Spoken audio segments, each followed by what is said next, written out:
Resumão do que aconteceu de mais importante no primeiro dia do Congresso Americano de Cardiologia, 3 coisas importantes. Primeiro, uso de gliflozina na fase aguda de infarto.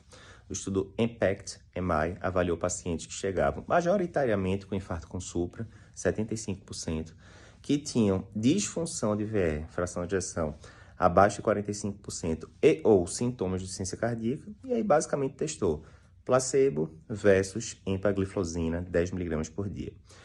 O estudo foi neutro, né? Ele estava avaliando desfecho de morte mais internação por IC, foi neutro, não teve diferença, mas saiu no New England, na mesma hora saiu no Circulation análise desse mesmo estudo, avaliando só internações hospitalares por insuficiência cardíaca, um desfecho menos nobre do que mortalidade, mas ainda assim um desfecho importante.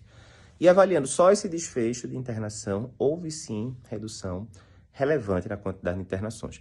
Resumo da obra, Eduardo. Se eu pego um paciente segunda-feira com infarto com supra, reperfusão precoce, ficou com fração de ejeção de 43% e está relatando ali sintomas de dispneia, coisa do tipo, poderia considerar uma gliflozina da vida? Poderia, não vai ter efeito sobre mortalidade, pelo que esse estudo e pelo que o DAPA e MAI avaliaram, mas é bastante possível que diminua o risco do seu paciente internar aí ao longo dos próximos meses. Estudo importante. Segundo trabalho AEGIS 2, que avaliou uma injeção da medicação nova, uma ApoA1 venosa. Relembrando, né? A gente sabe que o paciente que tem HDL baixo tende a ter mais evento cardiovascular. Beleza. Faz sentido, então, por exemplo, eu subir o nível do HDL para diminuir evento cardiovascular, certo? Certo, mas já foi testado e não deu futuro. Ok.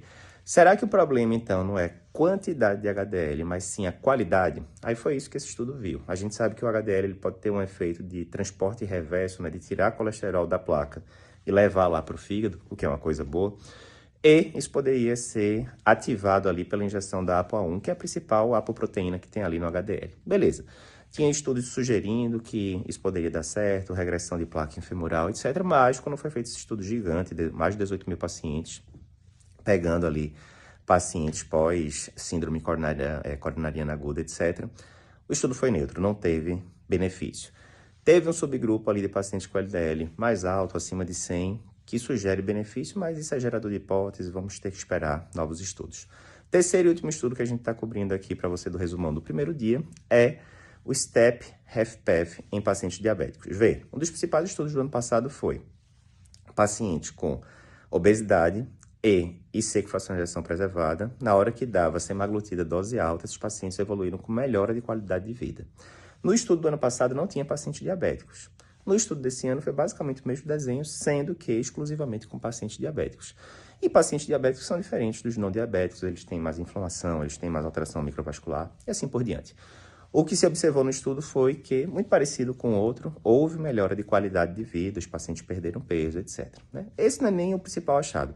Talvez as duas dicas principais do estudo são, primeiro, tinha ali 1/3 mais ou menos dos pacientes que usavam agonistas de GLP-1 e inibidores de SGLT2, né? As gliflozinas. E a gente não tem tantos dados, né, de grandes trials da concomitância dessas duas medicações, e o que se observou é que teve benefício sim. O GLP-1 manteve benefício mesmo nos pacientes que usavam gliflozina, né? Um pouquinho menor do que o do grupo que não usava gliflozina. Então, primeiro ponto importante, ratifica que a gente pode usar sim em pacientes diabéticos as duas medicações ao mesmo tempo.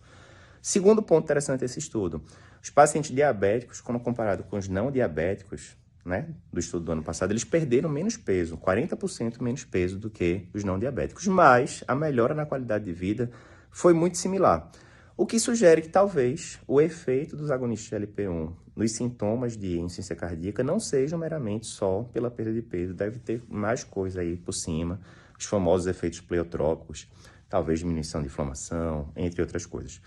Bem interessante, lembrando que a gente colocou um e-book aqui, né, com o resumo do primeiro dia, e vamos colocar resumo do segundo dia, e-book, resumo do terceiro dia, e-book, acompanhe aqui com a gente.